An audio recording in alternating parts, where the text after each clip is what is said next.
Hello friends, carry on study with home academy में आप सभी का स्वागत है। आज है 27 जून 2023 और आज इस वीडियो में हम बात करेंगे 26 जून और 27 जून के क्रम पर छत्तीसगढ़ राष्ट्रीय और अंतर्राष्ट्रीय के महत्वपूर्ण करंट अफेयर्स के बारे में। तो अगर आप किसी भी प्रतियोगी परीक्षाओं की तैयारी कर रहे हैं तो इस वीडियो को पूरा देखिएगा और अगर चैनल को आपने सब्सक्राइब नहीं किया है तो सबसे पहले चैनल को सब्सक्राइब कर लीजिएगा, जिससे हमारे सभी वीडियो आपको आसानी से अवेलेबल हो सकें। और ये जो वीडियो है इसके सभी प्रश्नों और इसके महत्वपूर्ण तथ्यों को पूरा पढ़िएगा, क्योंकि किसी भी तथ्य से किसी भी फैक्ट से प्रश्न बनाए जा सकते हैं। तो चलिए स्टार्ट करेंगे कल के प्रश्न से बिना देरी किए। कल का प्रश्न आपका दिया गया है, नई दिल्ली के विज्ञान भवन में उद्यमी भारत MSME दिवस कब मनाया जाएगा? तो इसका आंसर है 27 जून को। ठीक है, नई दिल्ली के विज्ञान भवन में 27 जून को उद्यमी भारत MSME दिवस मनाया जाएगा। याद रखिएगा, अंतर्राष्ट्रीय सूक्ष्म लघु और मध्यम उद्यम दिवस के अवसर पर जो है सूक्ष्म लघु और मध्यम उद्यम मंत्रालय द्वारा इसे मनाया जाएगा। ठीक है, इस कार्यक्रम में केंद्रीय MSME मंत्री श्री नारायण राणे जी मुख्य अतिथि होंगे। और ये जो है अंतर्राष्ट्रीय जो है आप याद रखिएगा, इस कार्यक्रम के दौरान सूक्ष्म लघु और मध्यम उद्यम मंत्रालय द्वारा MSME की वृद्धि और विकास के लिए विभिन्न पहल शुरू की जाएगी। ठीक है, तो इतने पॉइंट्स आप याद रखिएगा इससे। चलिए आज का प्रश्न स्टार्ट करेंगे। मुख्यमंत्री भूपेश बघेल ने बालवाड़ी योजना के दूसरे चरण में कितने बालवाड़ियों का शुभारंभ किया है? तो 4318 बालवाड़ियों का शुभारंभ किया गया है इस योजना के दूसरे चरण में। विस्तार पर बात करते हैं। मुख्यमंत्री भूपेश बघेल ने बालवाड़ी योजना के पहले चरण में प्रदेश में कुल 5173 बालवाड़ी खोले थे। अब दूसरे चरण में जो है 4318 बालवाड़ियों का शुभारंभ किया गया है। इसका उद्देश्य बच्चों को खेल खेल में शिक्षा देना है और शिक्षा के स्तर को बढ़ावा देना है। ठीक है, अगला प्रश्न है, हाल ही में विधि एवं विधायी विभाग के प्रमुख सचिव किन्हें नियुक्त किया गया है? तो रजनीश श्रीवास्तव जी को जो है नियुक्त किया गया है। विस्तार पर बात करते हैं। उच्च न्यायिक सेवा के अधिकारी रजनीश श्रीवास्तव जो हैं, इनकी सेवाएं जो है राज्य शासन के सामान्य प्रशासन विभाग को सौंपी गई हैं। वे वर्तमान में रायगढ़ जिले में जिला एवं सत्र न्यायाधीश के पद पर कार्यरत हैं तथा उन्होंने राज्य विधिक सेवा प्राधिकरण में सदस्य सचिव समेत कई महत्वपूर्ण पद संभाले हैं। याद रखिएगा। अगला प्रश्न है, हाल ही में राज्य के किस स्थान पर दुर्लभ इंद्रधनुषी गिलहरी देखी गई है? तो उदयपुर मतरिंगा सरगुजा में देखी गई है। विस्तार में बात करते हैं। यह मालाबार विशाल गिलहरी भारत के दक्षिण और मध्य में मुख्य रूप से पाई जाती है, जिसे अब सरगुजा के उदयपुर मतरिंगा जंगल में देखा गया है। वन्यजीव प्रेमी प्रतीक ठाकुर के कैमरे में कैद हुई यह गिलहरी सरगुजा के जंगलों में पहली बार देखी गई है। इसे इंद्रधनुषी गिलहरी कहा जाता है। अगला प्रश्न है, हाल ही में किस भाजपा विधायक का 75 वर्ष की आयु में हाल ही में निधन हो गया है? तो ये है विद्या रतन भसीन जी, इनका निधन हो गया है। विस्तार पर बात करते हैं। भिलाई के वैशाली नगर के भाजपा विधायक विद्या रतन भसीन का निधन हो गया है। 23 जून को राजकीय सम्मान के साथ उनका अंतिम संस्कार किया गया और उन्होंने जो है दो बार विधानसभा चुनाव जीता था। याद रखिएगा। अगला प्रश्न है, हाल ही में भारत की पहली मानव अंतरिक्ष उड़ान को क्या नाम दिया गया है? तो भारत की पहली मानव अंतरिक्ष उड़ान जो है अगस्त में होगी। इसे जो नाम दिया गया है गगनयान नाम है इसका। याद रखिएगा। विस्तार पर बात करते हैं। इसरो के अध्यक्ष S सोमनाथ ने कहा है कि पहली मानव अंतरिक्ष उड़ान गगनयान के लिए पहला अबॉर्ट मिशन अगस्त के अंत में आयोजित होगा। इसके लिए नया रॉकेट टेस्ट व्हीकल बनाया गया है। क्रू मॉड्यूल और क्रू एस्केप सिस्टम की असेंबली को तैयार किया जा रहा है। पहले अबॉर्ट मिशन के बाद विभिन्न परिस्थितियों में दूसरा अबॉर्ट मिशन किया जाएगा। अगला प्रश्न है, हाल ही में किस राज्य को सर्वश्रेष्ठ राज्य का राष्ट्रीय जल पुरस्कार प्रदान किया गया है?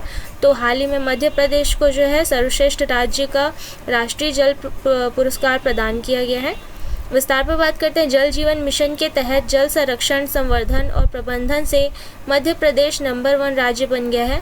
मिशन के तहत राज्य के 60 लाख ग्रामीण परिवारों को नल कनेक्शन तथा 2025 तक 1,90,00,000 ग्रामीण घरों में नल से जल का लक्ष्य रखा गया है। वाटरशेड मिशन के तहत 2500 जल संरचनाओं का निर्माण तथा कैच द रेन के तहत 6 लाख से अधिक कार्य किए गए हैं। अगला प्रश्न है, हाल ही में किस राज्य के 75 सीमावर्ती गांव का नामकरण सेनानियों के नाम पर किया जाएगा? तो स्वतंत्रता सेनानियों के नाम पर त्रिपुरा के 75 सीमावर्ती गांव का नामकरण किया जाएगा। विस्तार पर बात करते हैं। त्रिपुरा राज्य सरकार ने राज्य के 75 सीमाई गांवों का नामकरण जो है स्वतंत्रता सेनानियों के नाम पर रखने का फैसला लिया है। राज्य के सांस्कृतिक सचिव पी.के. चक्रवर्ती ने कहा कि इन गांवों में स्वतंत्रता सेनानियों की प्रतिमाएं भी स्थापित की जाएंगी। अगला प्रश्न है, हाल ही में कहाँ दूसरा लेपर्ड कंजर्वेशन रिजर्व साइट विकसित करने की प्रक्रिया शुरू हो चुकी है?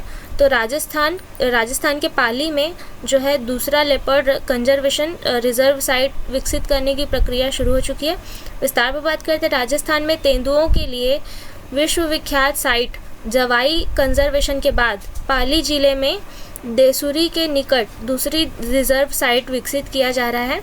लेपर्ड के लिए रिजर्व बनाने के लिए फ़िलहाल 5 साइट बनाई गई हैं, जिनमें से घाड़ेराव छोड़ा और दूधापुरा, नारलाई, सुमेर और माडपुरा ग्राम पंचायत का क्षेत्र रिजर्व किया जाएगा। ठीक है, तो ये स्थान जो है रिजर्व किए जाएंगे इस कंजर्वेशन रिजर्व के लिए, रिजर्व साइट के लिए।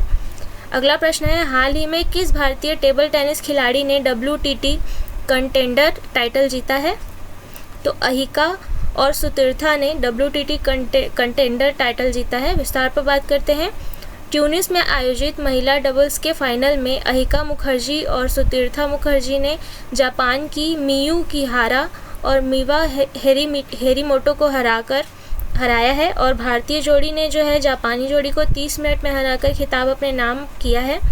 यह अहिका सुतीर्था का पहला WTT कंटेंडर टाइटल है और जापान की खिलाड़ी सिंगल्स की वर्ल्ड रैंकिंग में टॉप 25 में है, याद रखिएगा। ठीक है, जापान की ये जो दोनों मियू किहारा और मीवा हेरीमोटो जो हैं टॉप 20 सिंगल्स की वर्ल्ड रैंकिंग में टॉप 25 में शामिल है।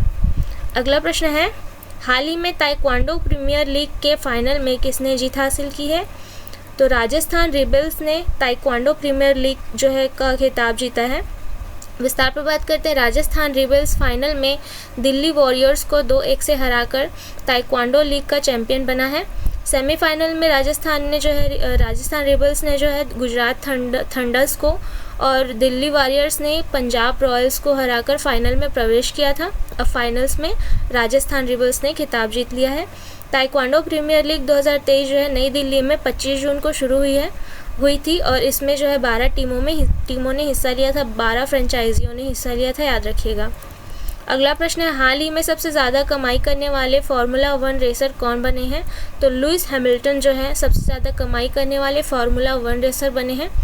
विस्तार पर बात करते हैं। ब्रिटेन के formula 1 racer Lewis Hamilton Mercedes के साथ 5 साल की 2600 करोड़ रुपए की नई डील साइन कर रहे हैं।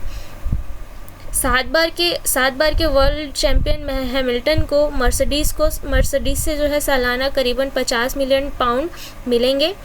और याद रखिएगा, पर इतनी कमाई के बाद भी जो है खेल की दुनिया में टॉप पर अभी भी रोनाल्डो हैं, क्रिस्टियानो रोनाल्डो ये टॉप पर हैं अभी भी, जो कि इनकी सालाना जो करीब कमाई है, इनकी सालाना 1800 करोड़ रुपए है, जो टॉप पर हैं। इनके बाद दूसरे नंबर पर एनगोलो कांटे और करीम बेंजेमा तीसरे नंबर पर हैं और चौथे नंबर पर है, याद रखिएगा, लुइस हैमिल्टन। पर फार्मूला 1 रेसर के श्रेणी में ये पहले नंबर पर है।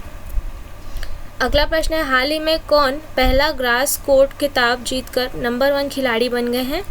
तो कार्लोस अल्कारेज जो है ग्रास कोर्ट खिताब जीतकर नंबर 1 खिलाड़ी बने हैं। विस्तार पर बात करते हैं। स्पेन के टेनिस खिलाड़ी अल्कारेज फाइनल में ऑस्ट्रेलिया के एलेक्स डे मिनॉर को लगातार सेट में हराकर क्वींस क्लब चैंपियन विजेता बन गए हैं।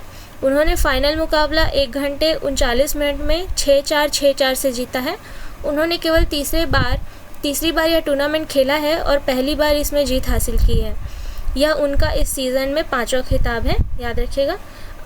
अगला प्रश्न है, प्रधानमंत्री मोदी को मिस्र के किस सर्वोच्च सम्मान से सम्मानित किया गया है?